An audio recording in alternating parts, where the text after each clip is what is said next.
Dimensión Trascendente les da la bienvenida a nuestros cursos online en la línea del pensamiento simbólico transintelectual como un camino hacia la autorrealización y trascendencia.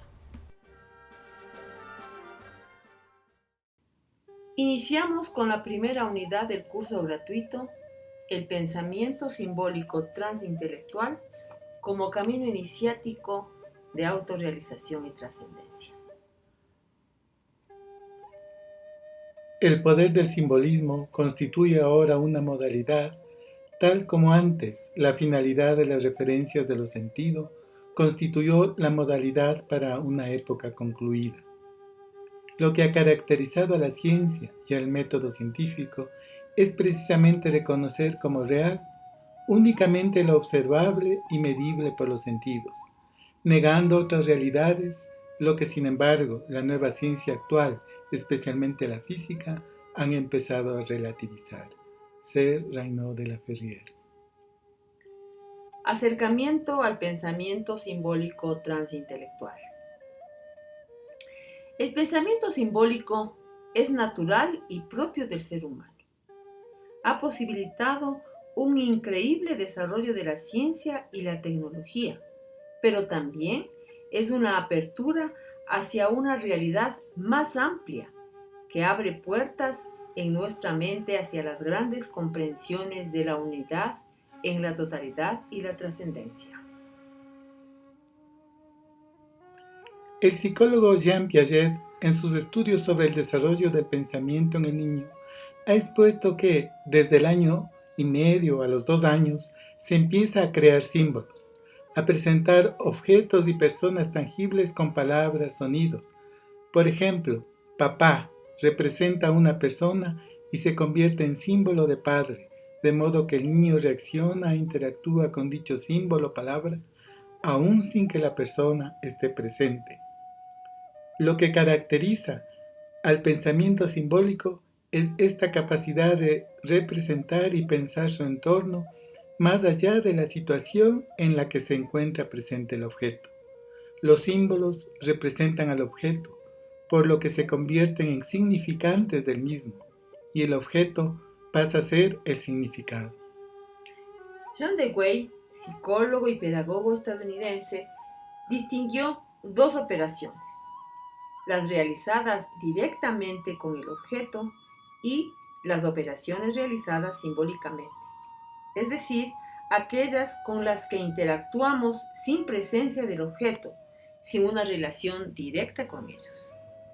Esta operatividad simbólica o figurativa, esta capacidad de representación y creación de un sistema de símbolos, ha permitido el desarrollo de una comunicación mediante el uso del lenguaje, generar contenidos mentales abstractos como la justicia o la bondad y representarlos, crear historias e imaginar situaciones y escenarios, aprender y transmitir el conocimiento, aspectos necesarios para la creación de culturas y sociedades.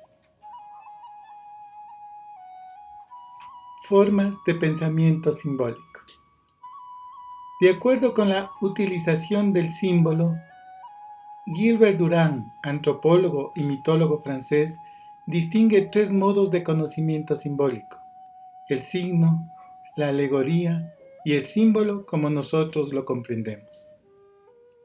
El signo es producto de una actividad consciente que permite referirse a una cosa sin necesidad de que esté presente en su materialidad. Una imagen sonora, visual, etc., significante, queda asociada a un objeto o conjunto de objetos, significado, de tal modo que el primero significa al segundo, lo indica.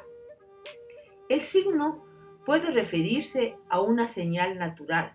Por ejemplo, la columna de humo que se eleva en el horizonte anuncia la existencia del fuego, pero también el vínculo entre significante y significado puede ser arbitrario y convencionalmente establecido. Esto es importante y voy a subrayar esta parte. El vínculo entre significante y significado puede ser arbitrario y convencionalmente establecido, al que se ha llegado por un proceso social. Ejemplo, el rojo del semáforo significa no cruzar, o el signo X, que significa multiplicación. Ambos, señal y signo, coinciden en que exigen y se apoyan sobre un conocimiento directo previo y tienen un solo significado o lectura. Esta utilización del signo, sustentada en un pensamiento estructurado, lógico, racional y lineal, fundamento de la ciencia, posibilita actuar con la realidad objetiva, el universo observable y medible, anticipando efectos y conclusiones. Sin embargo, muchas veces se ha convertido en una formalización teórica apartada de realidades significativas. Por ejemplo, la ciencia ha descubierto que la luz puede ser partícula y onda, pero no ha explicado qué sentido tiene esta contradicción con la lógica formal, que sea dos cosas diferentes al mismo tiempo, como dos niveles de una misma realidad. Esa explicación del mundo reducida a modelos lógicos sintácticos y unívocos ha marginado el pensamiento humano en áreas como el arte, la filosofía, la música, la religión, la mística, etc., negando el acceso a regiones del ser a las que otras formas de utilización del pensamiento simbólico puede llevarnos. La alegoría. Esta aparece cuando lo que se requiere significar es algo que no puede presentarse directamente por tratarse de ciertas abstracciones, cualidades morales, espirituales u otros. Aquí desaparece la arbitrariedad y se asigna en el significante algún elemento ejemplar o concreto del significado. Se trata de un proceso en el que una idea conocida previamente se ejemplifica o traduce en una figura específica. Es una intencionalidad comparativa entre dos objetos. Ejemplo: el capitán luchó como un león es una alegoría, ficción en virtud de la cual algo representa o significa otra cosa diferente, en forma análoga que le asigna una cualidad concreta. En el caso de una metáfora que puede considerarse dentro del pensamiento alegórico, ejemplo, la primavera de la vida, es la aplicación de una palabra o de una expresión a un objeto o a un concepto, con el fin de sugerir una comparación y facilitar su comprensión. El símbolo, base del pensamiento simbólico propiamente dicho, y como lo utilizaremos en nuestros cursos, es figura y como tal, fuente de ideas y sentidos, como podemos ver, diferente a la alegoría, que parte de una idea para llegar a ilustrarla en una figura.